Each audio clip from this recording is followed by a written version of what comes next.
As parliamentarian, wanted to provide just a brief lay of the law. Many of you have heard this before. I'm sure we have some newcomers as well.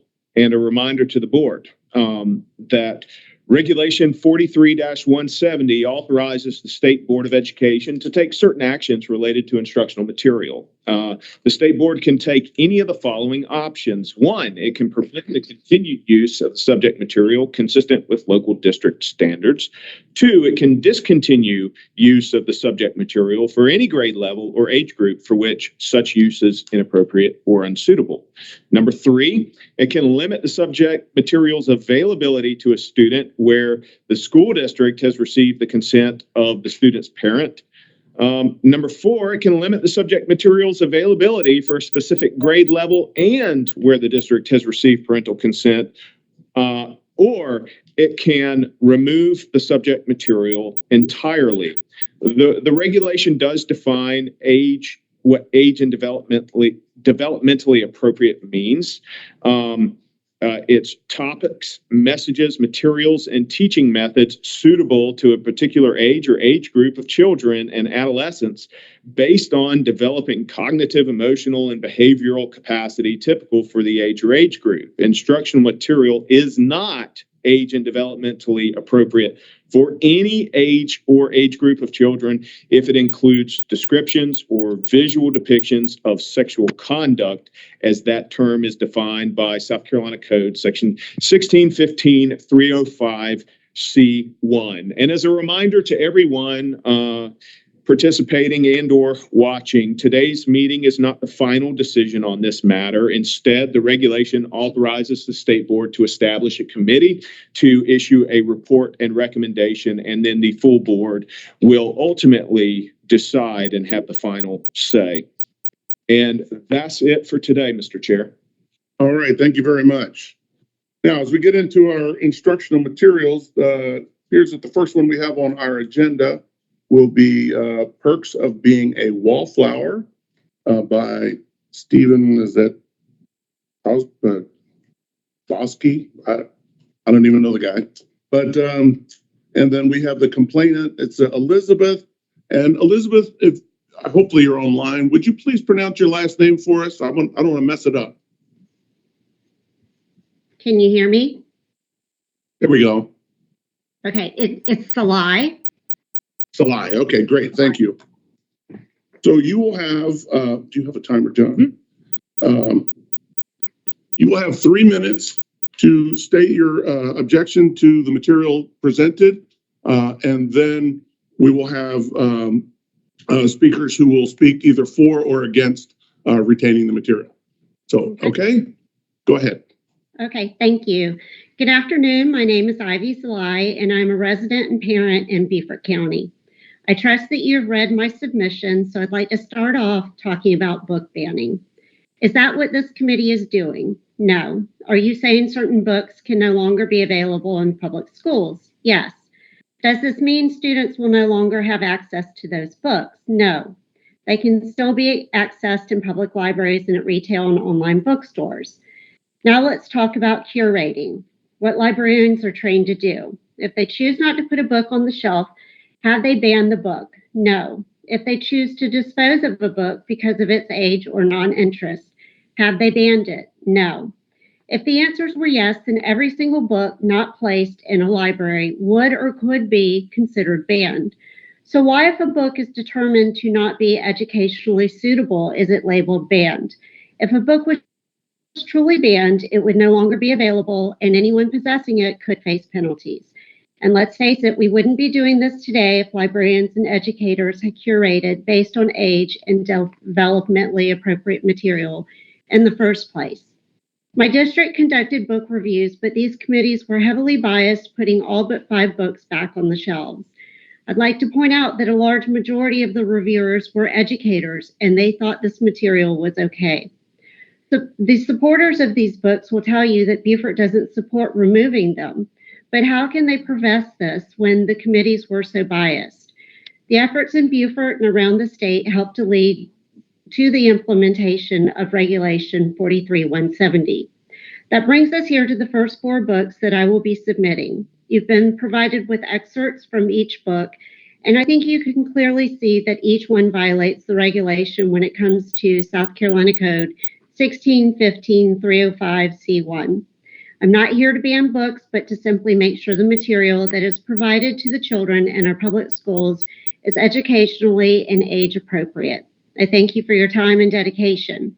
I do not intend to read any excerpts, but all of the examples have been provided to you in my submissions. First up is Perks of Being a Wallflower. It contains excerpts that violate the regulation. Masturbation is described on page 21. Oral intercourse is depicted on pages 30 through 31. A descriptor for anal intercourse on page 44. Fondling of breast on page 127. Using a sandwich bag as a condom on page 158. And finally, fondling of breast and touching of male sex organ on page 202. Thank you again for your time. Thank you. That was perfect. Got in just under the wire. All right. Now, speaking in favor of retaining the material, we actually have 3 people who wish to speak in favor of retaining. And so that means that we will, each one will have 1 minute. So our first speaker today will be Will Gunter. Will, are you on?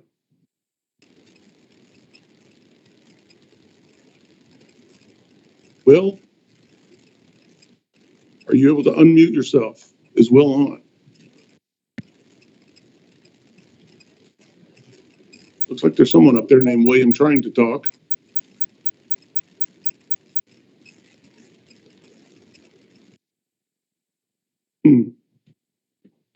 Looks like we may be having technical difficulty. We're going to send John next door to see if he can get the technical folks to fix this. I'd hate to have Will miss his turn.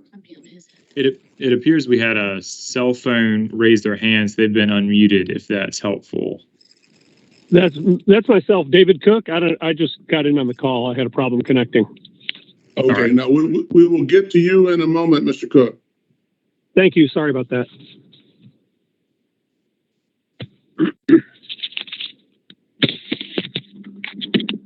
Whoever that was, William, that was trying to speak is now muted again. Speak. Okay. Okay. Is that Will Gunter? Are you on?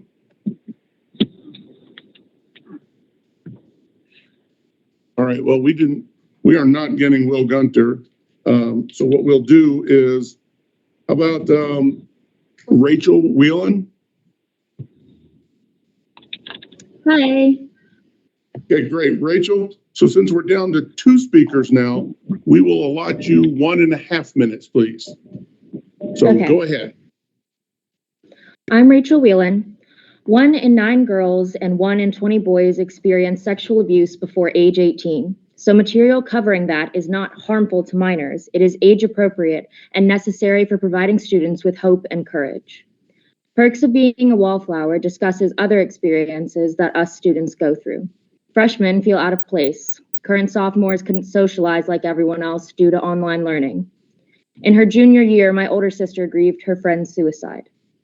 When seniors reflect back on the previous years, some will have stories exactly like Charlie's. If you ban Perks of Being, or if you remove Perks of Being a Wallflower from our libraries, thousands of students will have their maturity determined by strangers, their reading limited by the complaints of parents who, like our complainant has admitted in the past, only skim the text.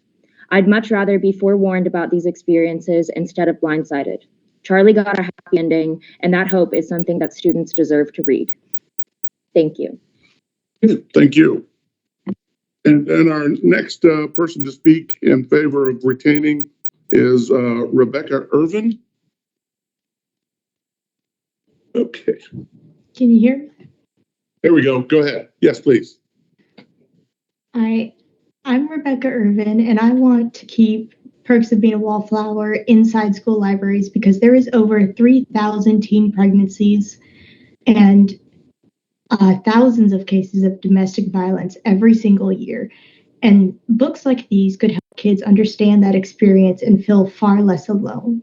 That would help drop the teen suicide rate, which has gone up 32% in recent years. Talking about these things, no matter how we do it, is helpful to these children because they'll feel seen and feel connected to other people in their community. If this is already happening to them in real life, why should it be restricted because of their age? I know plenty of children who have been assaulted, who have been raped, who have been abused. And I have lost friends to suicide who are my age, and I'm barely 18. So why should we take these books out of public school libraries just to allow these kids to suffer alone without knowing that there is other people like them, other people who've gone through this, and see how maybe this character was able to handle all of these things, because that would be helpful to them, and it may have saved kids already, and it might save kids in the future. So why should we take that away from them? I think it's a very useful book to be able to help them process all of that, because they need help to process these things. They are very big things. So thank you for your time. Okay, thank you. Perfect timing. All right, and now speaking in opposition of retaining the material is David Cook. David, you are the lone speaker on that side, and so we will give you 3 minutes, sir. Go ahead.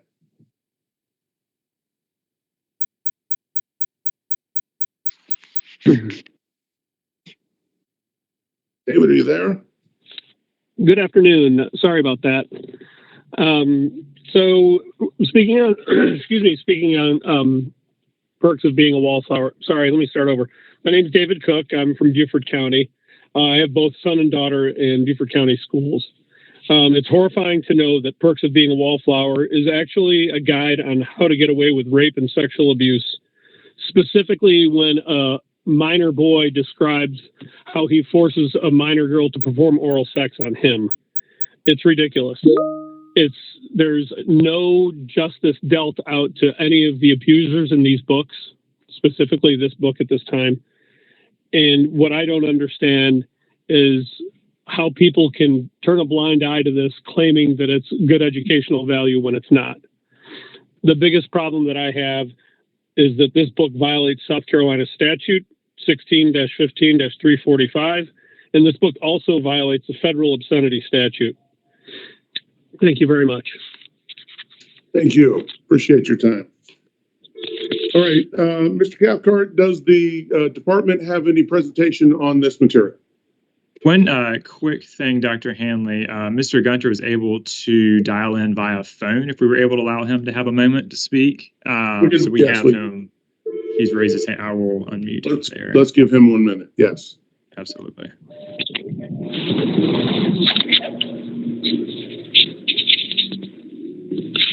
Mr. Gunter, are you there?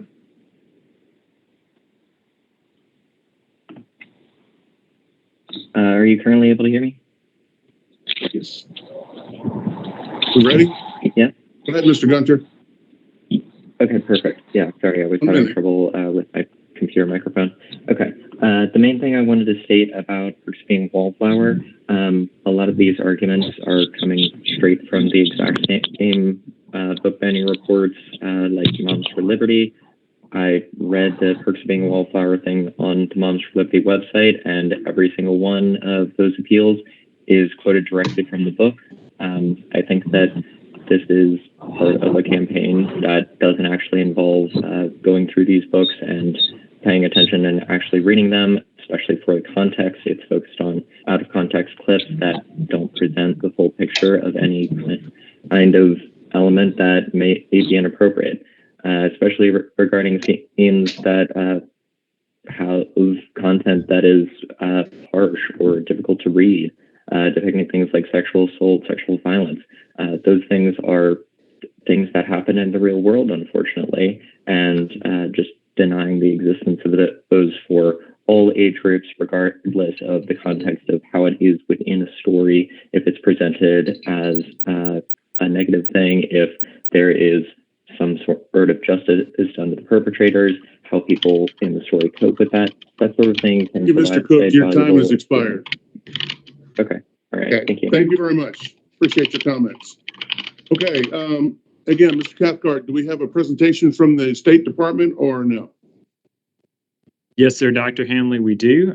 Thank you all for getting that resolved. Just briefly, I think it's important to cover two main things in our presentation. The first are some concerns that we noticed with the appeal itself. And then the second piece is related to the actual concerns laid out in the book. So the first is in the appeals process. As you'll notice from the appeal, there was a request made under the regulation to the local board to take these up, to consider it under the parameters of the regulation. As far as the record suggests, there was never any vote taken. There was a vote taken previously on these materials before the regulation was in place. I think it's something of a concern because these materials, when the new law came into place and the new regulation came into place, they ought to be reviewed under this new standard of age and developmentally appropriate, as outlined in the definition which we're considering today. That did not occur at the local board level. However, the material is before the board for more than 90 days, and so it automatically came out of the State Board of Education because of that. I think that's just something kind of to note for this committee. It did come out of the local level. The local board refused to take action. And so instead, it's before the State Board of Education. The second piece, and I think just kind of as important, if not more important, is where this book actually falls under the regulation. There are passages that are clearly violative of the definition of sexual conduct as outlined in section 1615-305C1.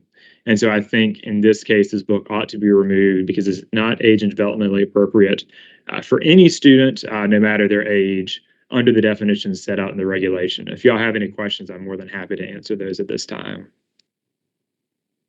Thank you, Mr. Cathcart. Do we have any questions or comments from board members?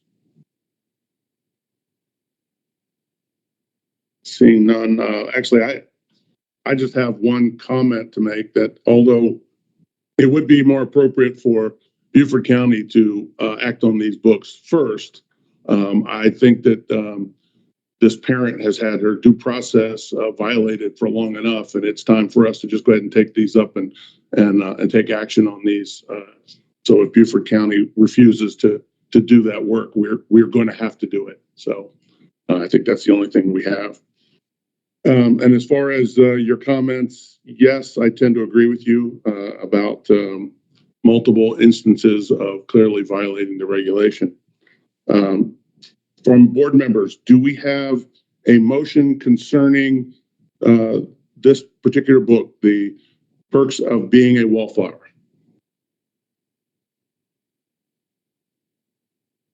Kriminger. I move that we remove Perks of a Wallflower from South Carolina Public School libraries.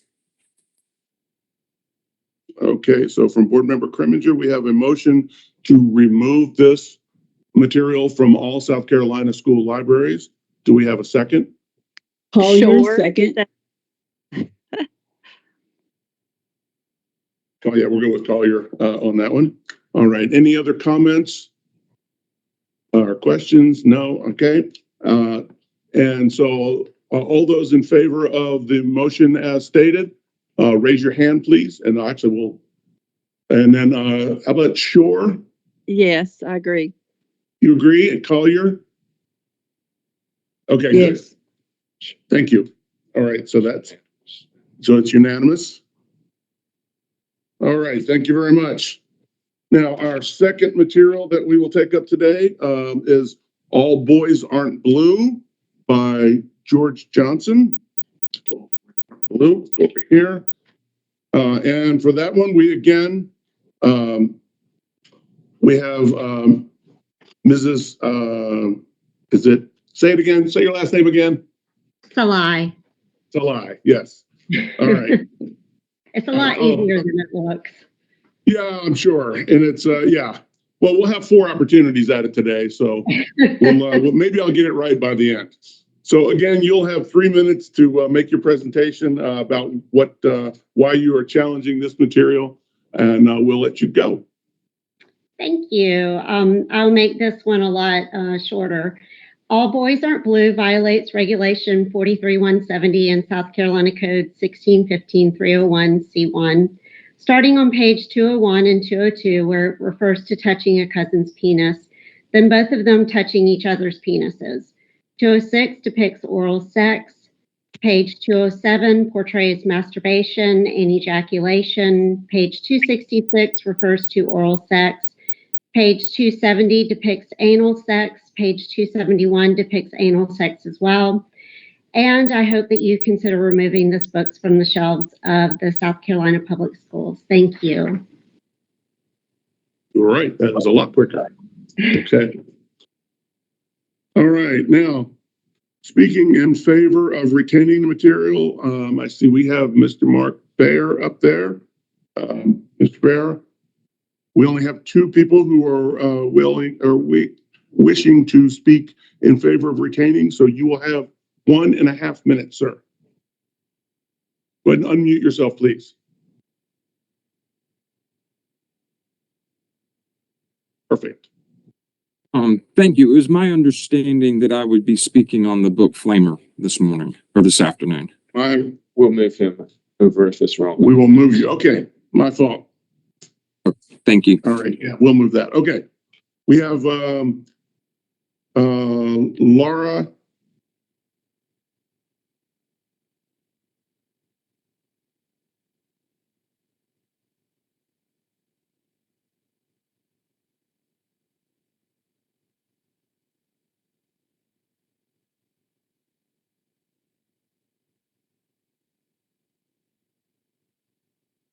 Then we also have, let's see, Rebecca Irvin.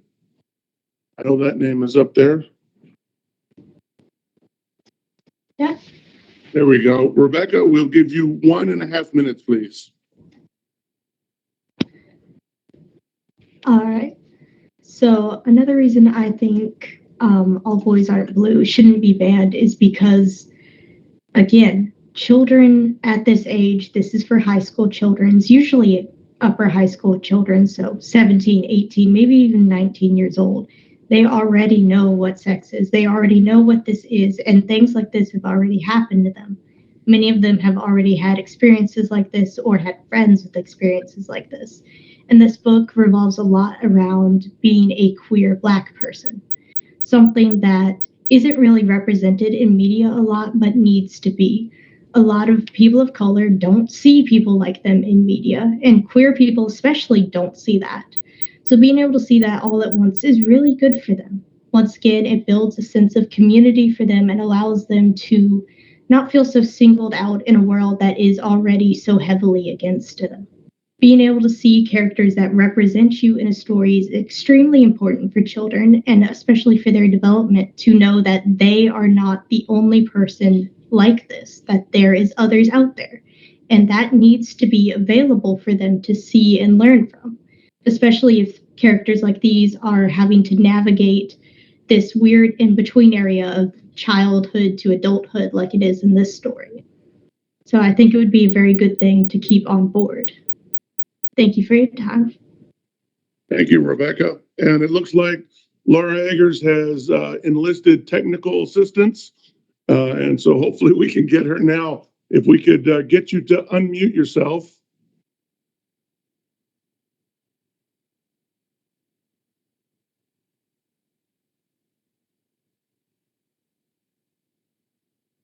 You should see a little microphone icon somewhere on the screen.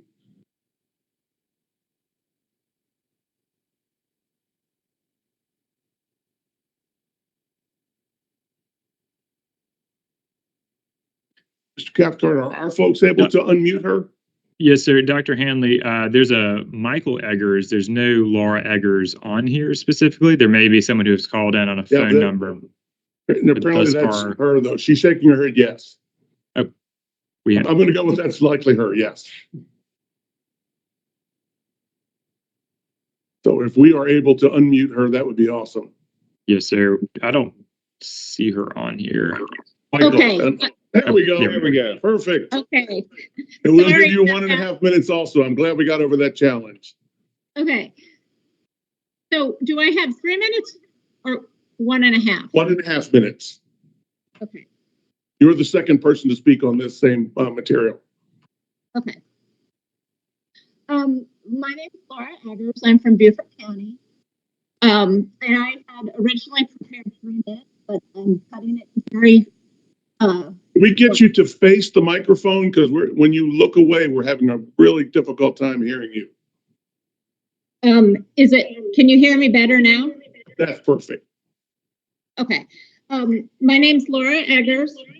I'm from Beaufort County, and I will make this short. I've read the book All Boys Aren't Blue in its entirety,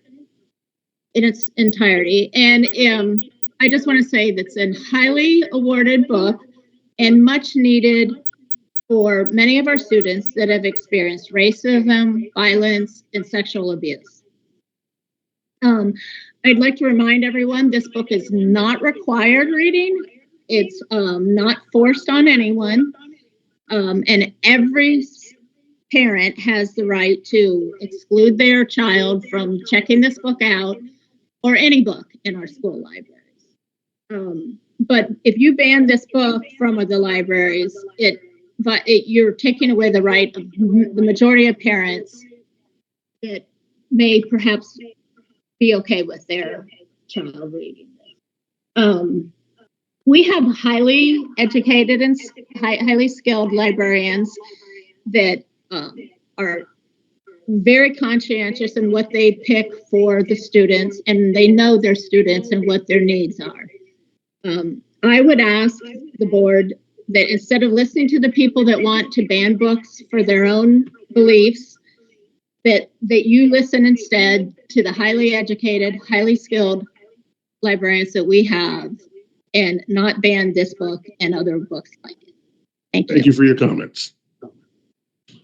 All right, now, speaking for the other side, again, we have Mr. David Cook. David, you will have 3 minutes.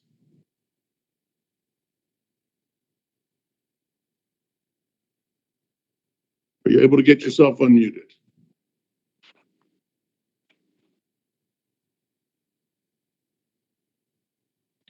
David? Good afternoon. There you are. Sorry about that.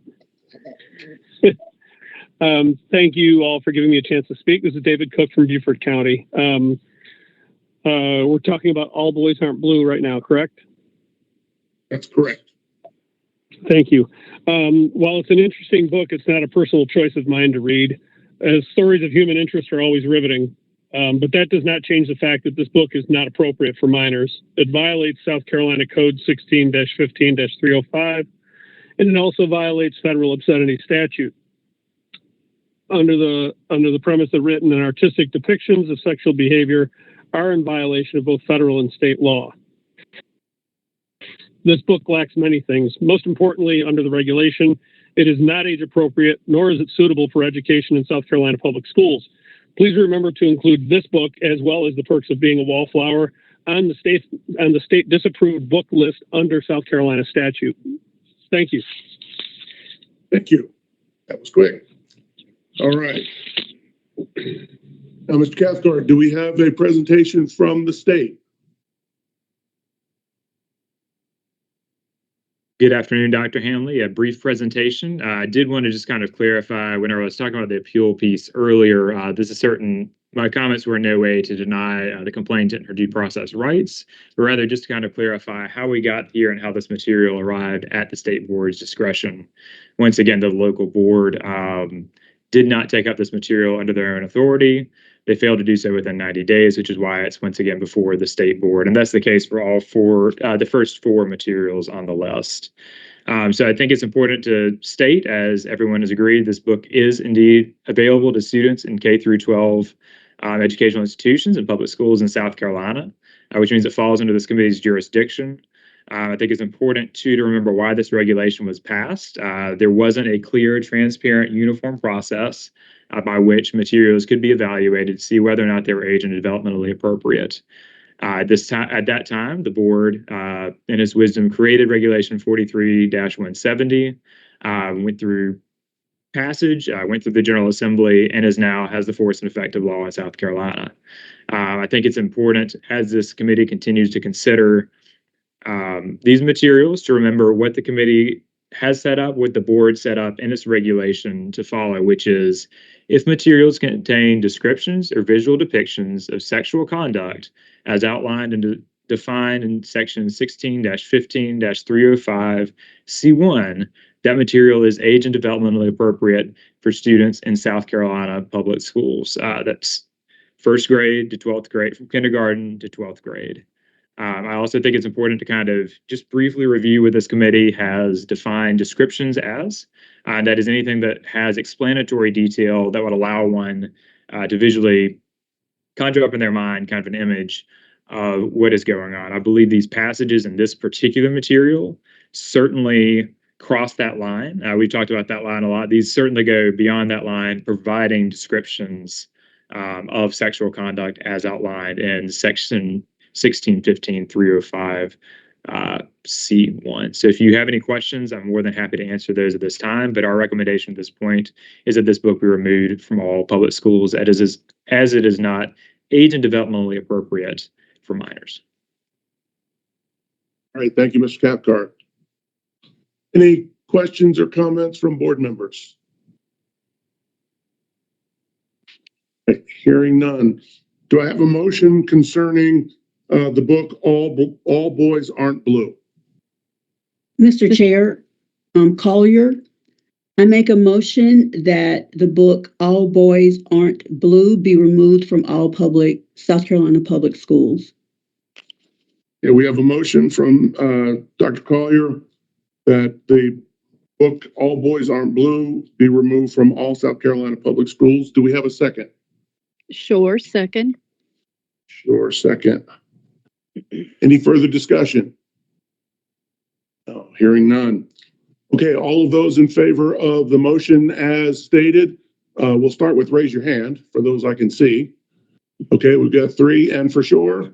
Aye, yes. Okay, great, that's unanimous.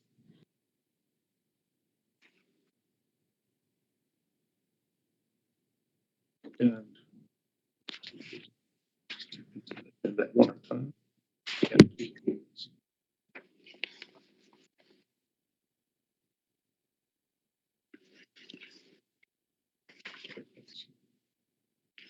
All right. Sorry, needed a little legal advice over here. All right, now our third material that we'll be looking at is the book Flamer by Mike Curato. And this will also be from Elizabeth or Ivy Salai. Did I get, was that close? That was good. Okay, good. And so again, you will have 3 minutes to let the public know why it is you feel this book should be removed. Okay, thank you so much.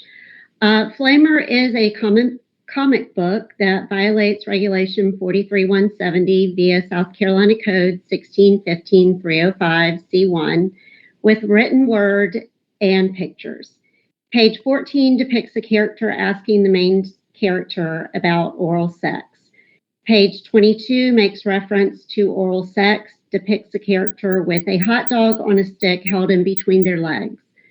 Page 23 has the same character with a hot dog between their legs, aiming it towards another character holding a hot dog bun in front of their bottom, all depicting anal sex.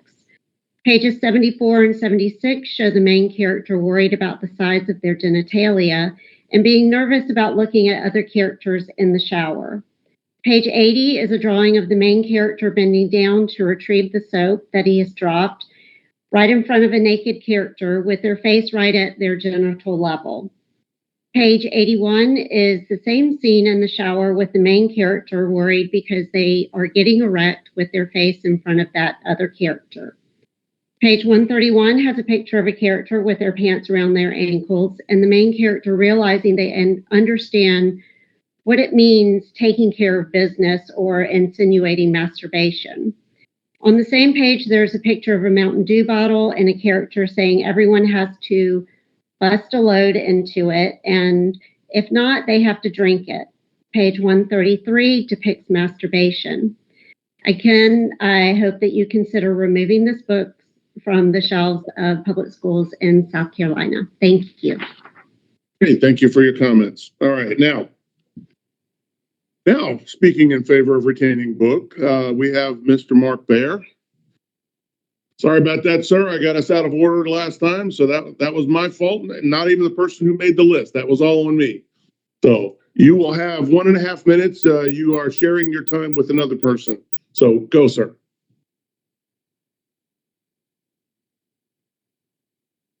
Good afternoon, members of South Carolina Board of Education. My name is Mark Bear. I'm a proud South Carolinian from Surfside, Murrells Inlet, and Pawleys Island. I'm a nurse and advocate for queer youth, a regional leader for PFLAG, and most importantly, a father of 3 incredible sons.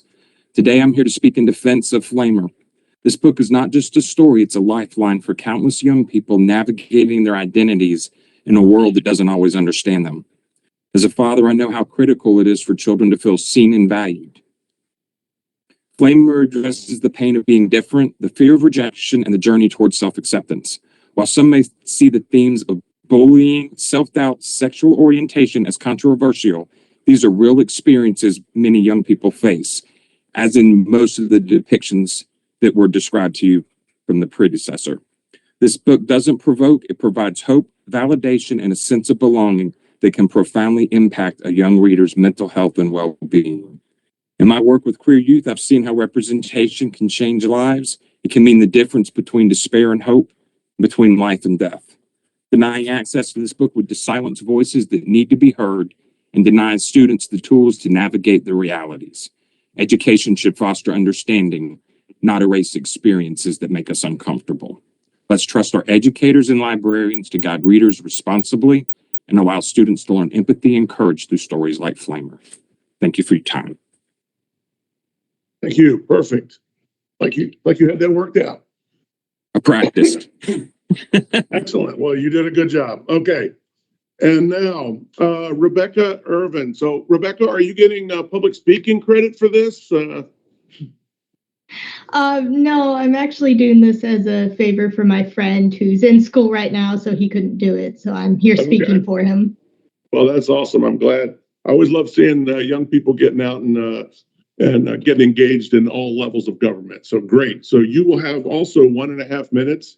And so go. All right. Well, Flamer is a book about a young Catholic boy who's gay, and he's beginning to understand that and learn about that. And I think that is really important because there is a lot of kids like that. Kids who are just learning what it means to be gay, kids who are just learning that maybe they can have attraction to a same-sex person as them.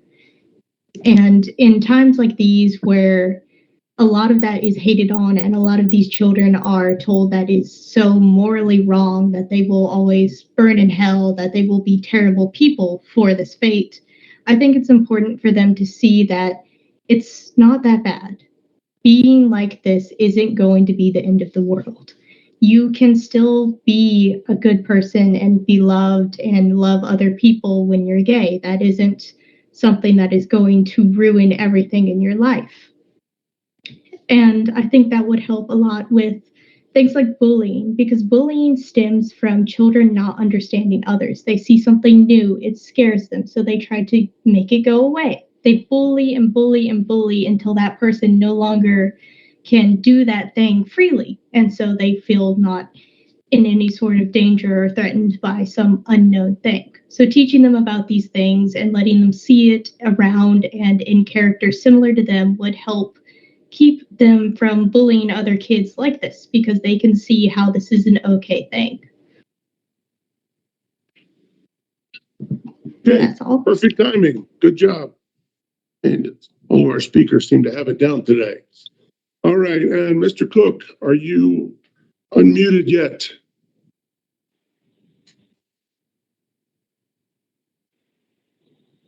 Hey, how you doing? Thank you. There he is. Go ahead. 3 minutes, sir. All right, thank you. Well, this book is also interesting. It's, again, not a personal choice to read, but it has both written and artistic depictions of sexual behavior in violation of South Carolina Regulation 43-170, South Carolina Statute 16-15-35, and it violates Federal Obscenity Statute Section 1470 of Title 18 and Section 1466A of Title 18. The written and artistic depictions of sexual behavior in violation of both laws. And this book appeals to the prurient interest of a minor and lacks serious literary, artistic, political, or scientific value for minors. No one is stopping any parent in the state of South Carolina from maintaining these books for their own children, either through their public library or purchasing them online or in a bookstore. I know gay people that don't believe these materials should be in front of minor children. Most importantly, it's not age appropriate, nor is it suitable for education. Under South Carolina Statute 59-31-50, use of disapproved books is unlawful. In all schools, colleges within the state, which are supported in whole or in part from the free school funds, it shall be unlawful to use any textbook which has been disapproved by the State Board of Education. Please remove this book. Thanks. All right, thank you for your comments. All right, Mr. Cathcart, do we have a presentation from the state? Brief presentation, Dr. Hanley. So as in the other two materials, this one came from Beaufort through the same process. And I just wanted to kind of briefly touch on a couple of points. I think it was mentioned briefly in the last speaker, the idea of kind of literary value. Once again, literary value is not a consideration under this regulation. The way this regulation was set up, if it has sexual conduct as defined in section 1615-305C1, that is a complete bar. So even if it has just a little bit, if the board determines that it's a description or visual depiction, that means it's age and developmentally appropriate for all students in South Carolina schools.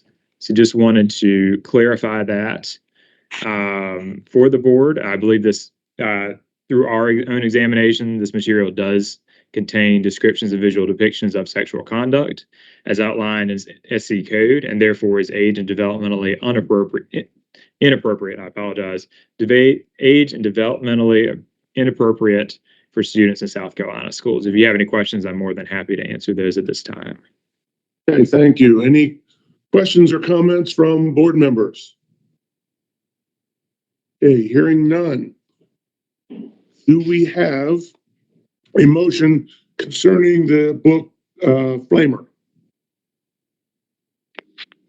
Mr. Chair, Kriminger, I move that we remove the book Flamer from all South Carolina public school libraries. Okay, so we have a motion from board member Kriminger that the book Flamer be removed from all South Carolina public schools. And do we have a second? Collier, second. Any further comments? All in favor of the motion as presented, please raise your hand. And how about Shore? Hand raised. Okay, and that makes us unanimous. Our next material we have is Push. All right, Push will also be the same complainant coming before us. So that would be Miss Elizabeth Salai. And so we'll let you have 3 minutes, ma'am. Thank you so much. Push is probably one of the most descriptive of all the books that I have challenged.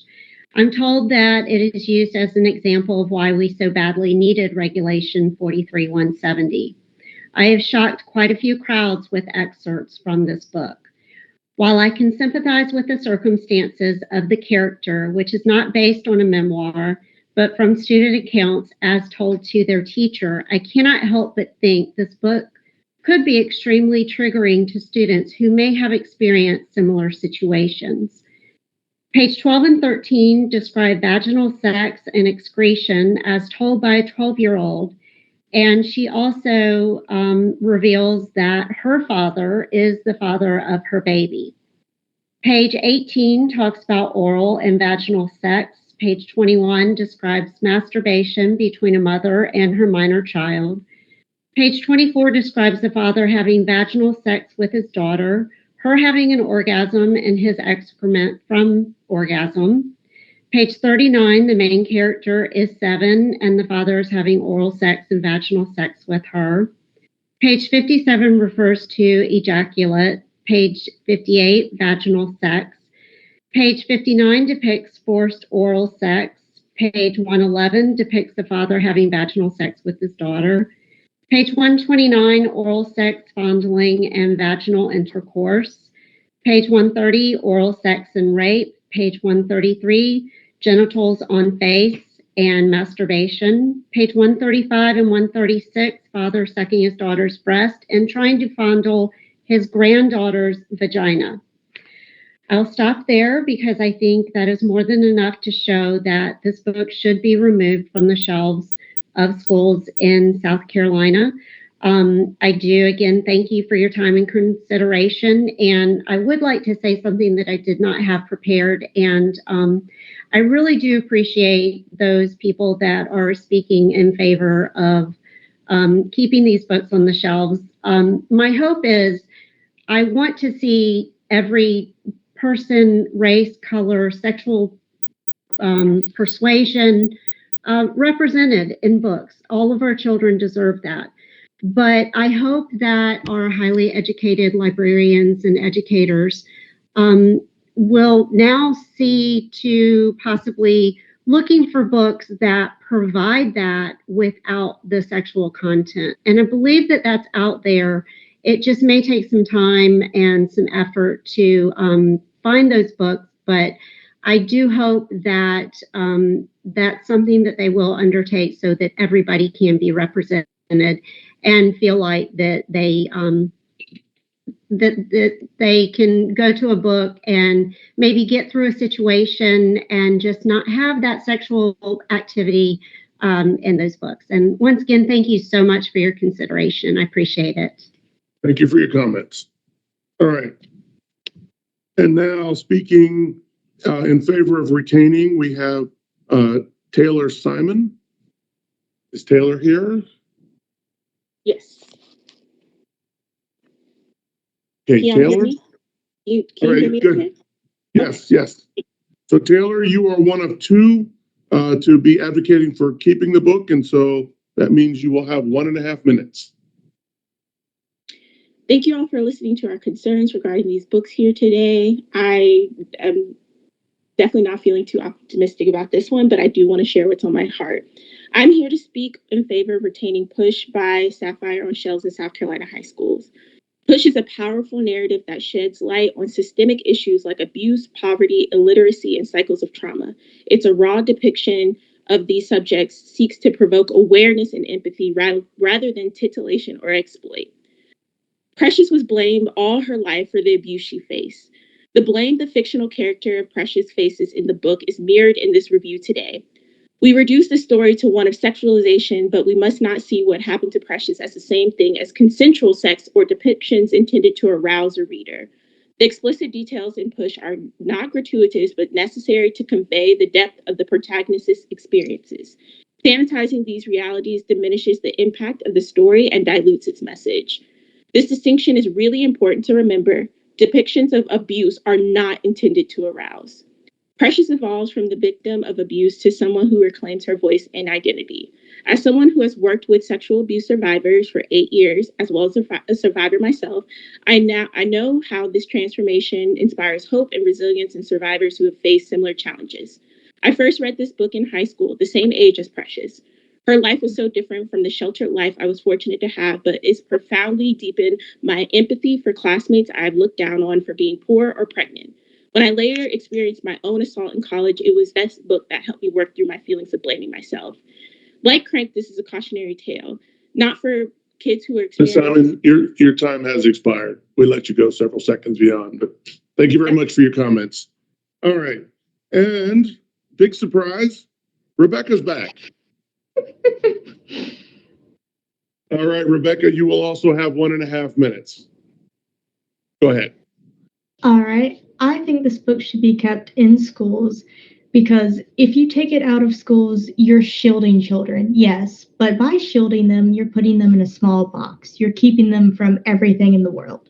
When I personally teach 9-year-olds who are stressed beyond belief about a door being unlocked because an active shooter could come at any time, I think it's okay for high schoolers to learn about something that could be their reality. Many high schoolers face teen pregnancies. Many high schoolers have been raped or sexually assaulted. I've known plenty that have gone through these things and blamed themselves heavily for this. even though it was never their fault. In the situation, the sex represented in this story isn't used to arouse, it isn't used to make a student want to do this. It is used as a cruel representation of what happens to so many children. Over 2,000 minors sought help from rape crisis centers in 2022, and books like this could help them, to help them feel like there's hope there, because Precious does have hope in her story. Even though she's forced to carry children from her own father, even though she's given terrible disease and has to live with this, she still has hope and she still carries on. And I think that's really, really, really important for these kids to have. Oh, that's my time. That's it. Well, thank you very much. You're pretty good on your time. So, all right. And now, David Cook. Mr. Cook, have you silenced your phone, unmuted your phone? Yes, I have. Can you hear me okay? There you go. Go ahead. You have 3 minutes, sir. Thank you very much. I appreciate it. I'd like to thank the committee for giving us a chance to speak about this, providing us with a forum to speak in a manner to express our opinion on the materials. It's really important that parents remain engaged in the education process, because that seems to be the biggest complaint we hear from school district staff, is that the parents aren't engaged. And then when we are engaged, whether it's for the benefit of our own child or other children, we're victimized from it. We're basically judged by it in a very negative light. And the reason why I became involved in this process was when my daughter was in 8th grade a couple of years ago. A teacher in Beaufort County decided to describe the surgical removal of female genitals after an article was read in the classroom of a 10-year-old girl from Kenya that was forced into marriage and was subject to female circumcision. And none of the children wanted to hear about this. And it's material like that we don't need in our schools, much like this book, Push, which is so graphic that my wife threw me a look when I read some of the excerpts from the book that would have stopped a 10-day clock. This book has written and artistic depictions of sexual behavior in violation of the regulation and state and federal statutes. I would like to see this book indicated or put on a disapproved books list, which makes it unlawful for any schools that take part in free school funds to have these books in the school. And if you could kindly keep in mind as you move forward that while many students and parents want to keep material like this, it's a very, very fine minority of people that want this, and they still have their rights intact. They can go to a public library and take it out, or they can buy it. And I think actually through almost every school in South Carolina, they can probably arrange for the book to be brought to their school through a public bookmobile if they don't have it in their school. So that it's not outside of their reach to get the book, because I'm sure they could have someone with a parent's permission obtain these through a bookmobile and have it brought to the school in the event they're unable to go to a public library. Thank you so much for all of your hard work. I know this isn't easy, and I hope you all have a blessed day. All right, thank you for your comments. All right, Mr. Cathcart, what does the state have to say? Good afternoon, Dr. Hanley and members of the Instructional Materials Review Committee. So just briefly, once again, this material came from Beaufort through the same process, hit the 90-day deadline. After that, it was then submitted before the state board to be considered by the Instructional Materials Review Committee. This material contains descriptions of sexual conduct as outlined in section 16-15-305C1.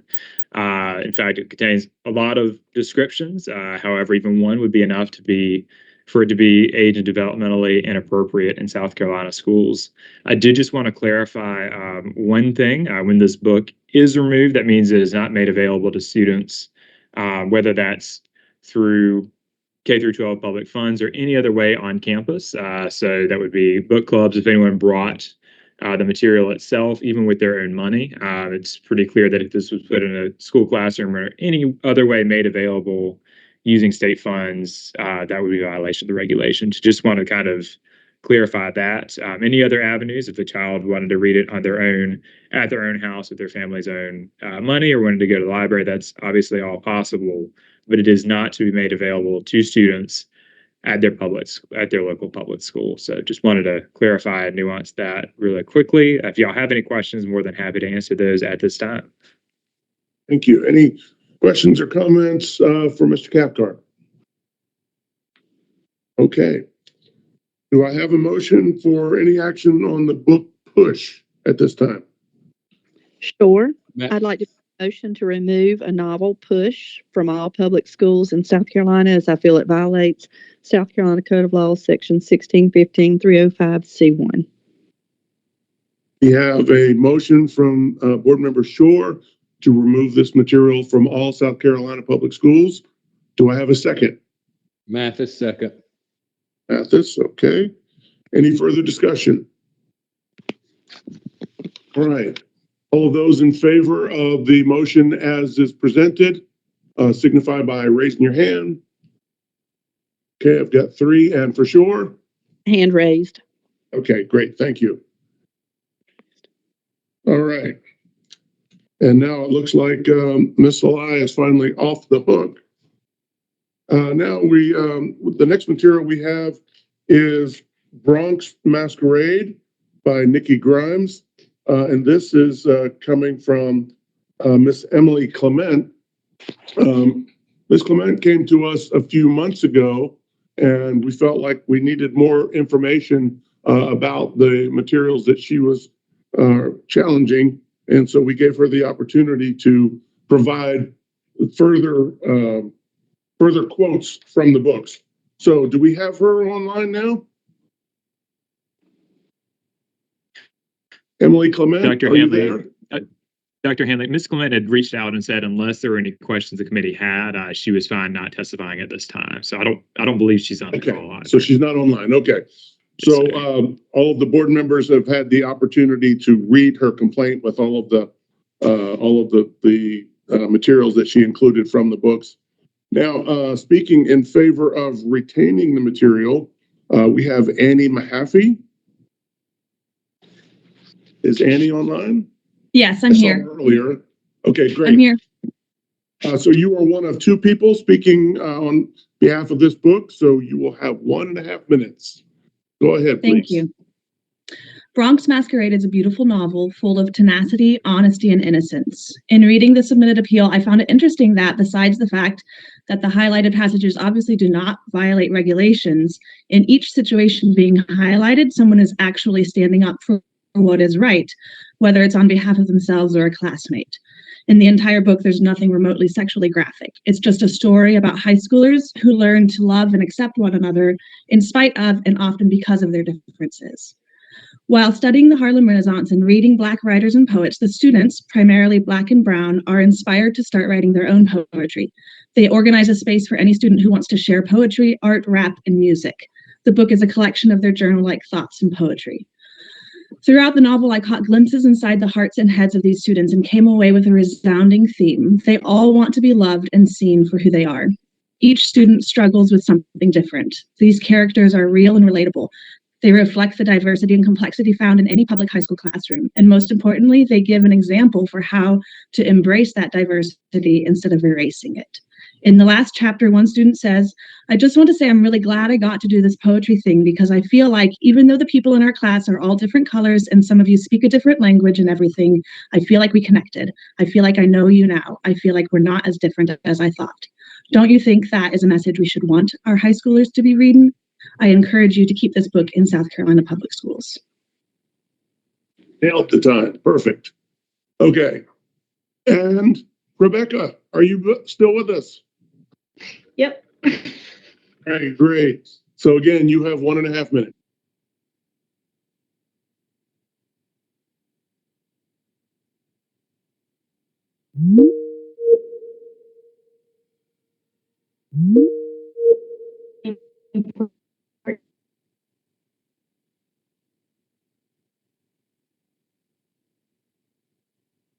These things and telling them they're between each other. They're building a sort of community there to deal with their feelings and things that may or may not have happened to them, such as their lack of love they're receiving and how they want to find that and how they need that in their lives. And they're learning how to have that from each other and how to deal with that.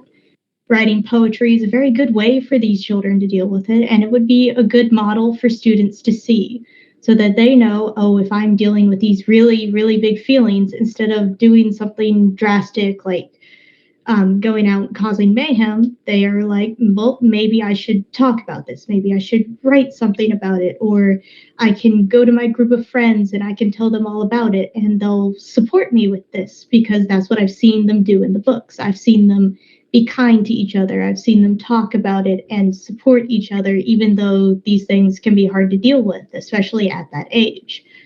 So it's a good book to really teach a student to not only accept others, but build upon themselves to be able to handle the things that are happening to them. Okay. Also, perfect timing. And you guys are getting this down. All right. Mr. Cathcart. What do we have from the state? There you go. We did not have anyone that wanted to speak on behalf of retaining the opposition, to retaining the material. Yes, sir. So just briefly, just wanted to go over once again kind of the history and why this material has ended up in front of this committee and then ultimately most likely in front of the state board. This material was recommended as a long read by the HMH into Literature 8th grade curriculum. And as such, under that kind of umbrella of the curriculum, it was seen fit that the state board ought to take this up rather than the local district. Last meeting 2 months ago, the committee had a hearing and there was not enough information given, so the committee requested additional information. The additional information is in your packets and posted on the website. It is our opinion that the material does not cross the line and it does not contain descriptions of sexual conduct as outlined, as described and defined in 1615 305 C1. If y'all have any questions, more than happy to answer those at this time. And one other brief. Oh, sorry. And one other brief thing I'll say, even though that is kind of the ultimate bar, also in reviewing these passages seem to be age and developmentally appropriate in general. So meeting that definition. Thank you. Any questions or comments for Mr. Cathcart? All right. Actually, yeah, I'm actually a little disappointed that Emily is not here with us today. I was kind of hoping to be able to ask her because I was not entirely sure what she found offensive about this material. So I was kind of hoping to ask her a few questions about that, but that's okay. We can roll with what we have in front of us. So do we have a motion concerning the book Bronx Masquerade? Mr. Chair, Creminger, I move that we retain the novel Bronx Masquerade in all South Carolina public schools. We have a motion from Ms. Creminger to retain this book in South Carolina Public Schools. Do we have a second? Collier, second. Collier, we'll take Collier. All right. Any further comments? Discussion? All right. Seeing and hearing none. All those in favor of retaining this material and along with the motion that was made, please raise your hand. 1, 2, and how about Shore? Shore, hand up. Shore's up. Okay, unanimous again. Great, thank you. And our last material that we'll be reviewing today is House on Mango Street. This was also one that was brought to us in November. We didn't feel like we got enough information to be able to make a decision about. And so we gave Emily Clement the opportunity to provide more information, which she has. And as we've already heard, she's not here. We have 3 speakers who wish to speak in favor of retaining this material. The first one, I know I've seen this name up there today, is Heather Hillis. Is Heather there with us? Yes, I'm here. Can you hear me? There you are. Great. Perfect. Yes. All right. Heather, because there are 3 people who want to speak on this topic, you will each get 1 minute. So go when you're ready. Thank you. My name is Heather Hillis. I'm a Chester County teacher librarian and a member of SCASL. When this board bans books, you take the freedom of choice from our readers by unconstitutionally weaponizing the Department of Education by limiting the freedoms of South Carolina teen readers. As a professional, it's my job to provide resources so my readers see themselves reflected in the books they read. It's the parents' job to filter what they deem inappropriate or too mature. When you ban books, you are not only removing the rights of readers, but making decisions that, by rights, fall to the parents. Case in point, the House on Mango Street highlights the Latino community, an already unserved population in literature. Readers see real-world struggles for teens, poverty, identity, belonging, themes of self-discovery and the importance of personal voice, which encourage young women to be independent while mirroring authentic struggles of young adults in the Latino community. Please read the entire book and not the questionable sections, a small part of this context of this book. When we ban books, we muzzle the voices of our readers who deserve the freedom to read. In a world of limitations, why should we limit their access when the school library may be all they have? Thank you. Thank you for your comments. All right. I have not seen her on yet today, but is Dr. Haverkamp on? We have her today. Can we get her to unmute herself? I'm here. There you are. Great. You, ma'am, will also have 1 minute. Please go.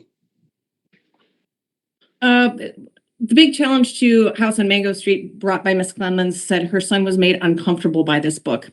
It is rated 13 plus in Common Sense Media, which is actually a conservative leaning book rating system, but I believe her son was in 8th grade. I want to say, is this book right for middle class white boys? I raised 2 boys in a highly educated upper middle class household where they played sports and earned their Eagle Scout badges.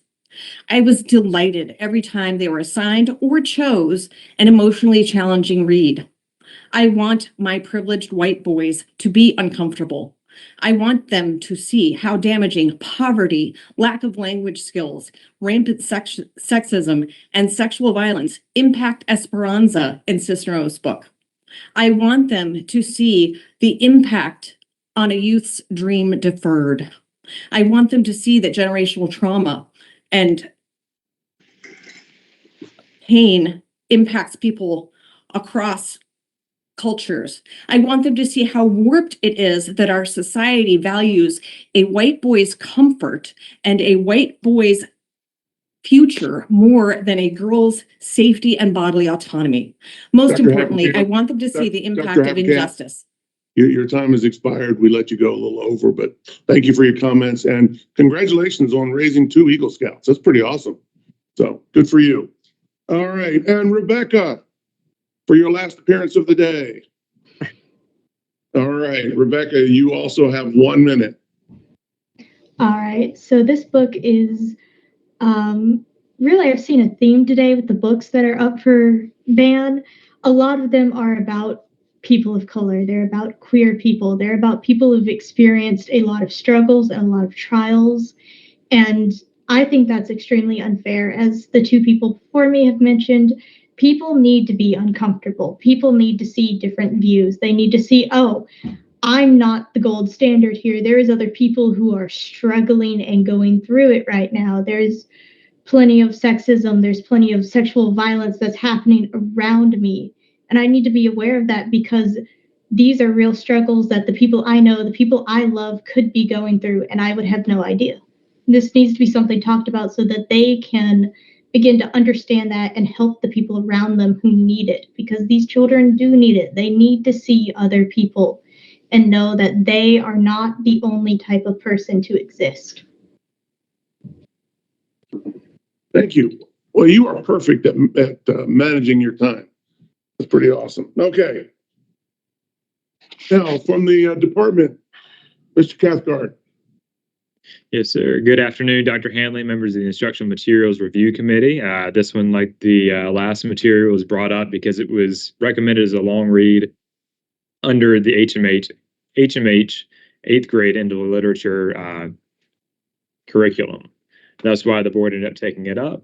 Just like the last one, it was brought up at the last meeting. Y'all asked for additional information, and so the additional information is here, submitted by the complainant.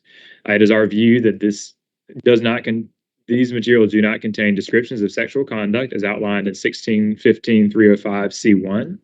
And that in general, this material is age and developmentally appropriate and therefore should not be removed from South Carolina schools. If you have any questions at this time, more than happy to answer. One last thing I will say too, I know there were some mentions of different rating systems and things like that. This board does not necessarily use those to rely on for its decision, particularly when it comes to sexual conduct. Those are not dispositive.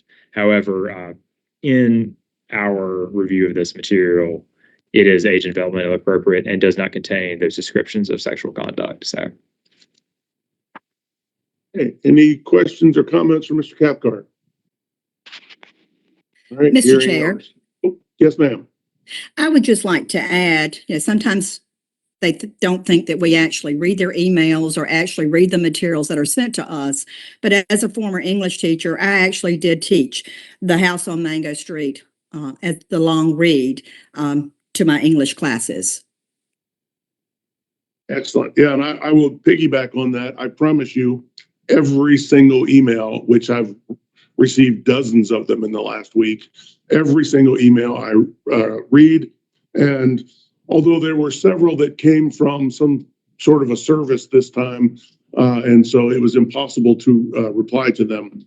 The ones that I get directly from people and not some, other server, I reply at least a brief message to let them know that their message was received and somebody read it.